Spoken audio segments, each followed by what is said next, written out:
I want to thank all of you for being here. Today's announcement concerning the progress made in our student loan default initiative and in our collection of loans in default, I think is a tribute to several forces inside the administration and the Congress, on our campuses, and in the economy itself. First, I think it's an indication of President Clinton's and Vice President Gore's commitment to reinventing government.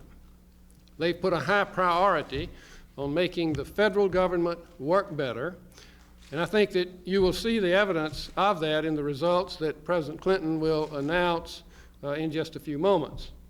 And the Congress, by passing effective laws, gave us better tools to do our job.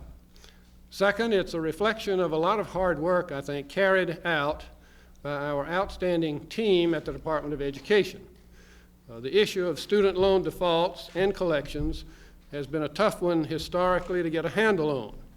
I want to salute David Longenecker and Betsy Hicks and their staffs in the Office of Post-Secondary Education for getting a grip on this issue and producing a significant saving for the taxpayer. Finally, it shows that our students are indeed fulfilling their obligations. I know that the debt load that many students and many families take on today in order to finance an education is a financial burden. Managing personal debts while trying to start a career, to launch a business, to care for one's family is no small feat. And more of our students are doing just that. Our success in getting student loan defaults under control and in increasing the rate of collections, both of which are very positive, will make it easier for the government to invest in our people and invest in our future in more constructive ways. The President proposed the Hope Scholarship, the $10,000 tuition tax deduction, and that will enable more Americans to go to college and do so with less reliance on debt. That's very important. In this information era, I call it the education era, getting some college education is an absolute key to every American's economic future. And that's why President Clinton has challenged the nation to make the first 2 years of college as universally available as K through 12. And now, Mr. President, it's a pleasure for me to present you with a report on this important initiative. A report to the President.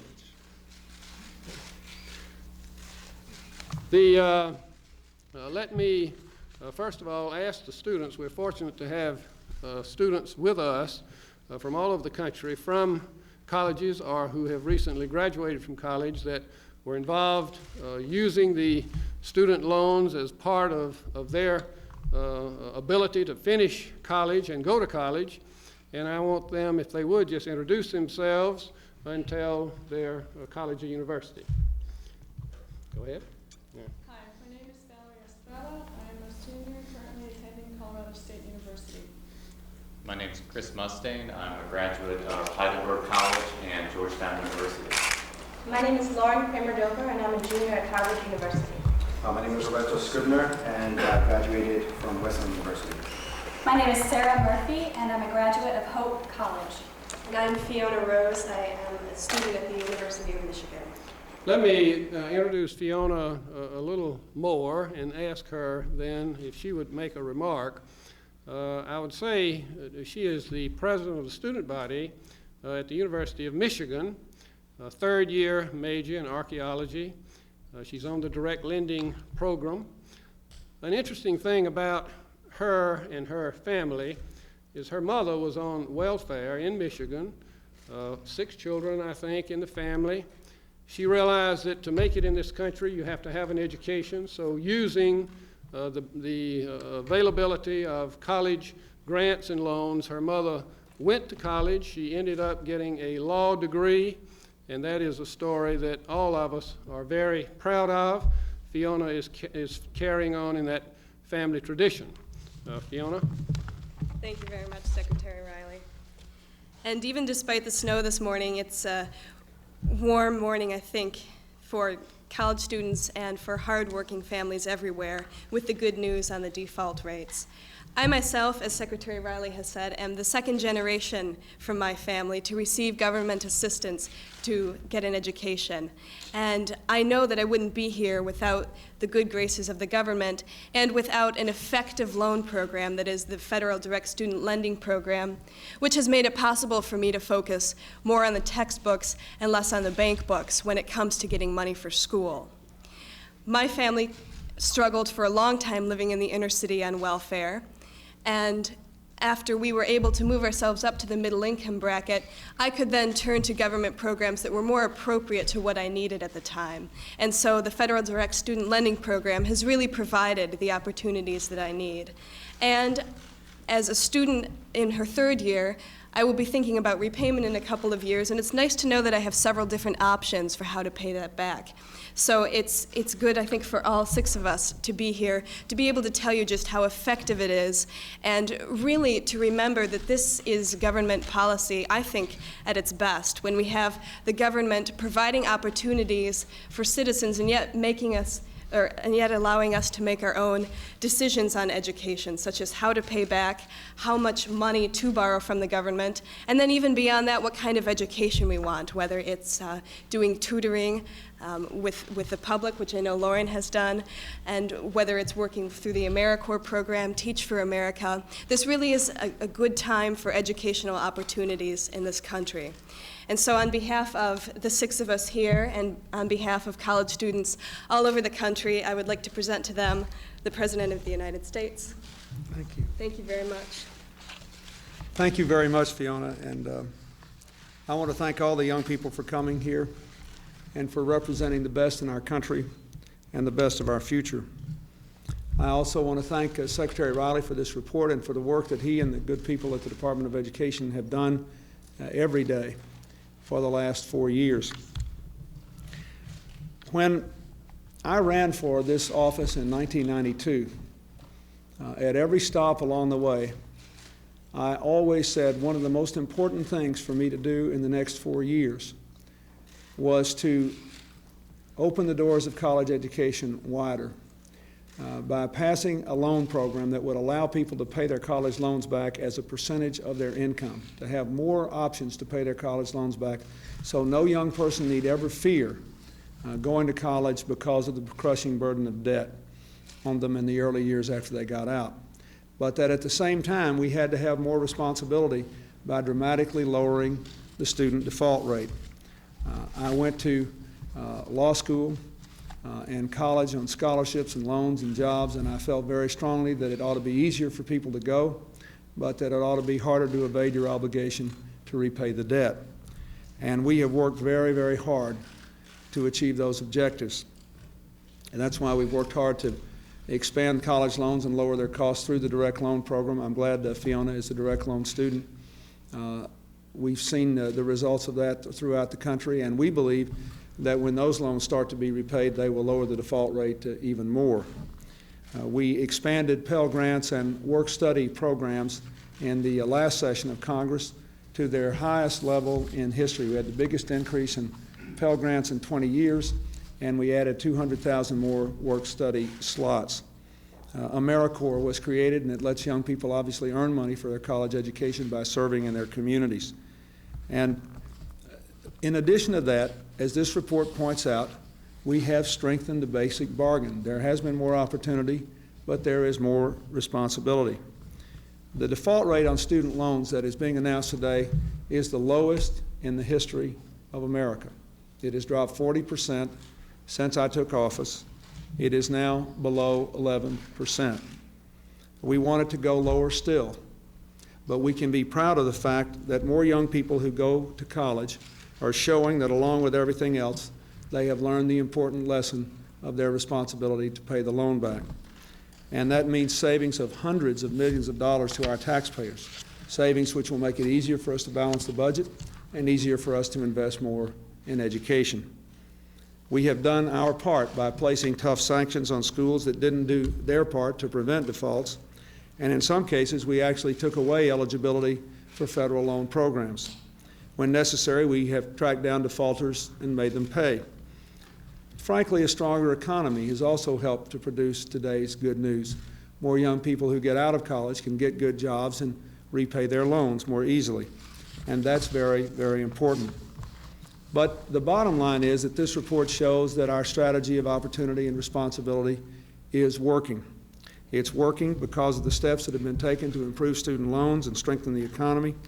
It's working because of the changes that were made in the loan program by Congress a few years ago. And it's working because more and more young people are taking advantage of a college education and then taking the opportunity to be responsible in paying their loans back. Now, as we begin this second term, I just want to reiterate my commitment to ensuring that every person in this country has the tools that he or she needs to make the most of their own lives, that we open the doors of college education to everyone. The core of my second term efforts to build a bridge to the 21st century will be dramatic advancements in education. The fact is that some people who want to go to college still can't get there. So our first step should be to provide more opportunity. We can do that through the Hope Scholarships tax cuts that I have proposed.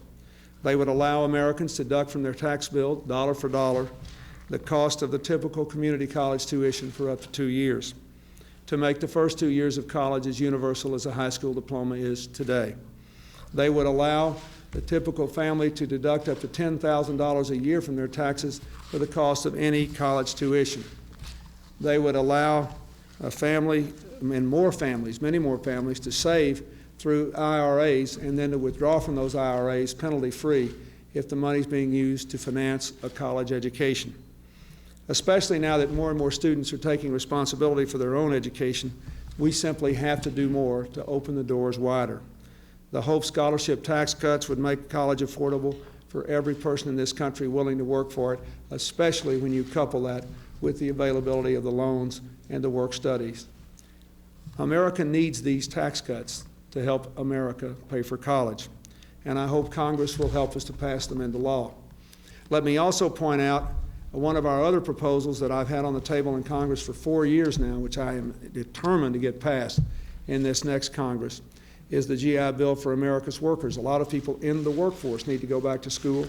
There are now scores of different training programs that we propose to consolidate and send a skills grant to people who lose their jobs or people who are dramatically unemployed, and let them make the decision to use this skills grant in the same way to finance a college education. And let me finally say that while we can make sure that everyone can go to college, it's also important that everyone be prepared to go. We have to set the highest standards for public education in this country so that highly trained teachers demand peak performance from students. We should require that students pass tests that actually test whether they learn what the standards say they're supposed to know before they go on from grade to grade. We should reward teachers who do well and make it possible for local schools to remove those who do not. We should expand public school choice and improve and expand on charter schools run by teachers and parents that survive only if they produce results. We should make sure every child can read independently by the 3rd grade, and I hope that we'll have another 100,000 young people helping in that million-person brigade of volunteers we're going to need to teach our young people to read. And we should finish the job of connecting every classroom to the internet by the year 2000. If every 8-year-old can read, every 12-year-old can log onto the internet, and every 18-year-old can go to college, America will enter the 21st century with every person able to have the skills that he or she needs to succeed in building a good life. So let me say that these young people here, their shining example of opportunity and responsibility, give me the hope that we will succeed. And I thank you, Fiona, and I thank all the others and all of them like you all across America today who will be watching this and who will be building our future. Thank you, and thank you, Mr. Secretary. What do you think is the chance of getting these through, Congress? Well, I think they'll be very good. You know, we've worked very hard on our budget, and our OMB Director, Frank Raines, has begun conversations with members of Congress already. I have spoken, obviously, on many occasions with Senator Lott and Senator Daschle, Speaker Gingrich, and Leader Gephardt. If the atmosphere, I can not only add to what I've already said, if the atmosphere of this Congress reflects what happened in the last 2 months of the last Congress, I think the American people will get their balanced budget. They will get these education tax cuts. They will get the next step of welfare reform to create jobs for people who are going to be moving from welfare to work. And it will be a very, very good time. The atmosphere so far feels good to me, and if we just keep working on it, I think we can get there. You made all of your final budget decisions, and is there any possibility you're reopening any of those decisions, specifically on Medicare? Well, let me answer you this way. I have completed some time ago the work on the budget. We still, have to work around the edges from time to time. It is a good budget. It is a credible budget. I also am pleased that the OMB and the Congressional Budget Office have been working together to try to narrow the gaps between them and all these assumptions they have for the budget. And I'm confident that we can produce one that will bring balance under either set of assumptions, and I intend to do that. And the budget will reflect the priorities I laid before the American people in the campaign, and will be consistent with what I have said over the last 4 or 5 years about this. Now, I also expect there to be a negotiating process with the Congress, and I will work with them in good faith, as I have said all along. But I think this budget will show that I'm making a clear effort to reach out to them, to meet them halfway, and to get this job done. Go ahead. In what year will the budget you present in February actually reach a balanced budget? 2002, the same year we all along. Does that mean that on Medicare you are going to go for raising the premiums and stuff? I mean, you spoke in generalities, but is there anything? It means I don't want to remove all the suspense from my budget presentation. Thank you very much. Thank you. Thank you. Thank you, ladies and gentlemen. Cool, thank you. Well spoken. Thank you. Cool, thank you. Thank you. Thank you. Thank you. Thank you. Let's go. Here we go. Thank you. Quite well done. I've got left. Thanks, man. Doug, you down? Tablet, I'm down.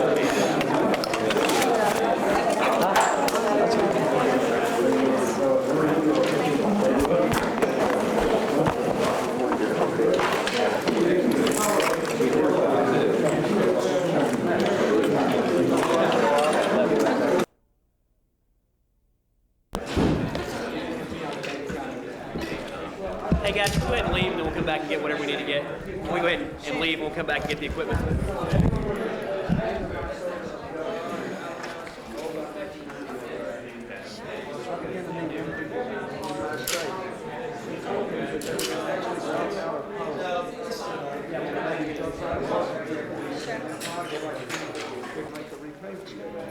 That's how I got interested in this direct loan program. The government had set up an issuing agency was incidental to the fact that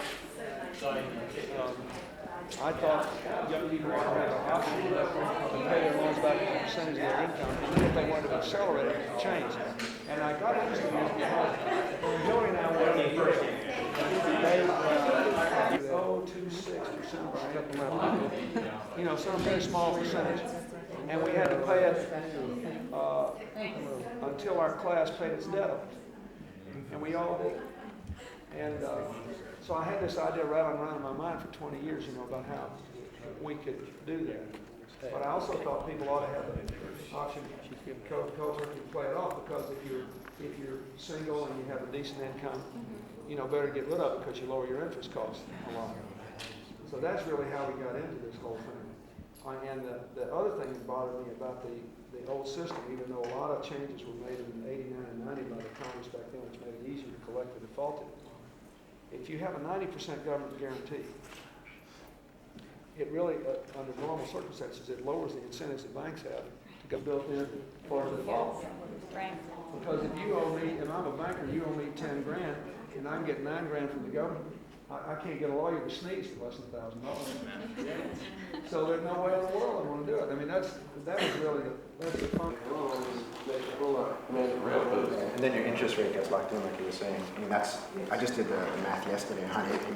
That saved me. You consolidated. It saved you a lot. You saw it affect the all the time. Yeah. All it had to be, and then you only. Because I was on a variable rate. I was in an 8.5%, 10%. Using the old program. Mm-hmm. but he still consolidated his loans. That's a tremendous benefit. And even if you, well, I mean, for me, in my situation, I'd look at the income contingent right after I graduated in undergrad, because I was really scraping that. But now that I'm doing a little better, it's nice that I can still have a base, because I'm in the basic repayment plan. And it's still lower than what my earlier payment was. So, I mean, when you get crunched at Christmas bills or whatever it is, you have that added flexibility, and then you return back to making the same thing that you want in the life. Yeah. And you can also save for retirement. It's tremendously helpful because now I don't have to say no to any opportunities just based on the income. I can know that I'll be able to pay back my loans. See, no matter what. one of the things that this country gets a lot out of, because we have so many young people now who can get college degrees, is when a lot of young people get right out of school, they've got a year or two where if they want to do something that they think will really be something they'd love to do, that would help the community or help the country, but it wouldn't give them much of an income, they can do it now, and at least you have the option to do it. My whole goal in this whole thing is to get as many people to get an education, as a good one as possible, and then give people as many options to use that education as possible, and however they want. In the early years of your life, you have more options than you will later on until you're, if you have children until they're growing out of the nest, then your options get constrained again. So I think it's really important. That's what I liked about the income contingent thing. I literally met students in my state in 1990 who told me they were dropping out of college because they knew that what they were going to do for a living, particularly if they were public school teachers in their home state and they weren't going to make a lot of money, or they were going to be police officers or firemen or whatever they're starting. They said, we can't repay the loans, we can't meet the repayment schedule, so we've got to get the money up front, so we'll have to drop out. And I think that's a disaster. Too many things can happen. We're going to take the secretary and the students to Mr. go. President, she could present you this hat.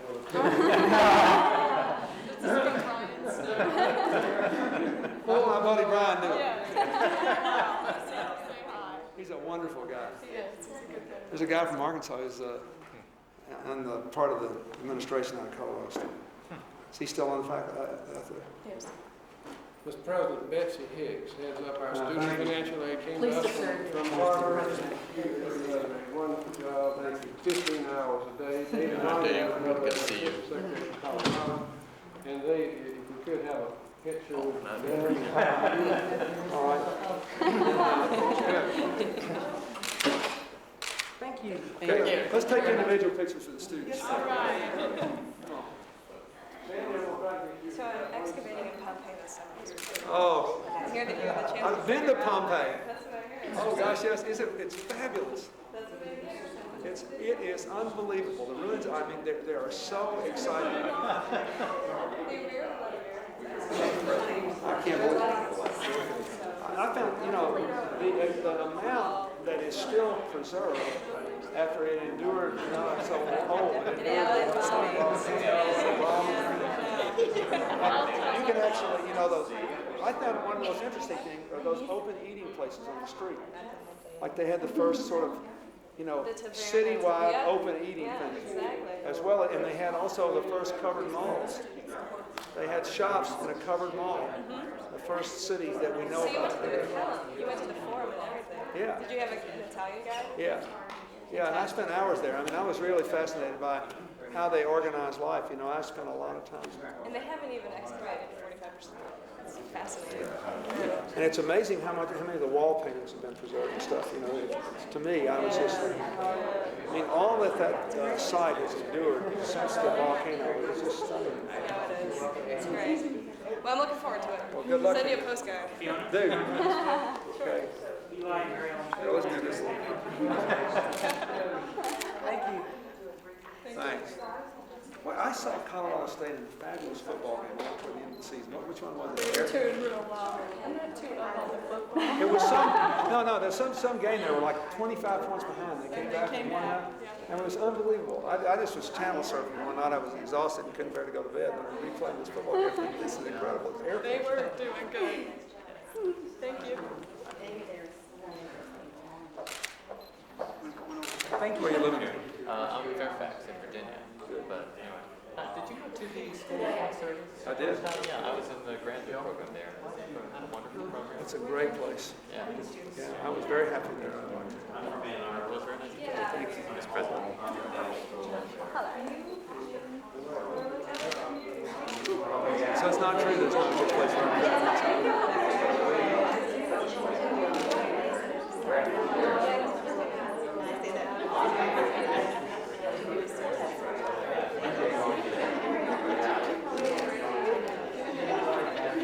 What are you studying?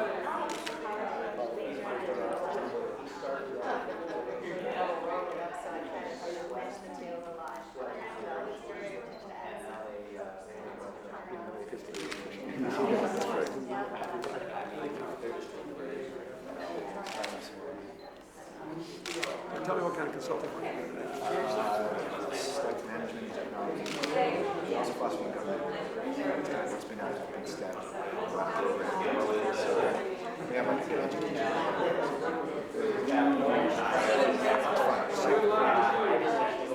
I always like Wilson. I always struck me as a good place.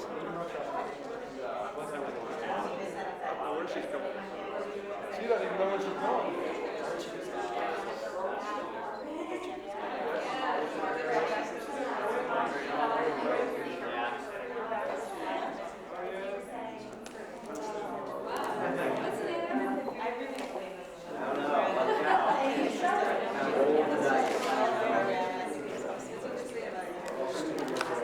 She looks around all the place, but she won't tell me if she's made her mind. Hi, Tucky.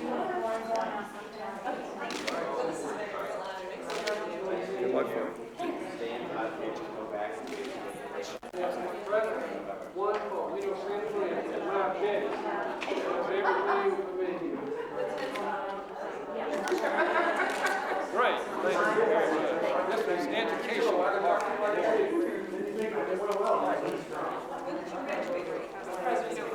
77. So they remember